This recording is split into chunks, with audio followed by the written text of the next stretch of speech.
আসসালামু আলাইকুম। এই যে দেখতে পাচ্ছেন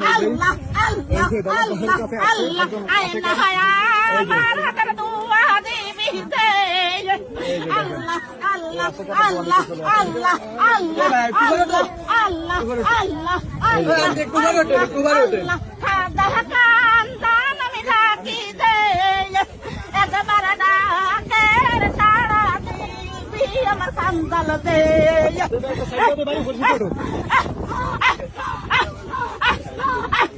এই যে ডুব আবার উঠতে হবে, আবার উঠতে হবে, এটা জোরে লাগবে, তাহলে উঠবে না।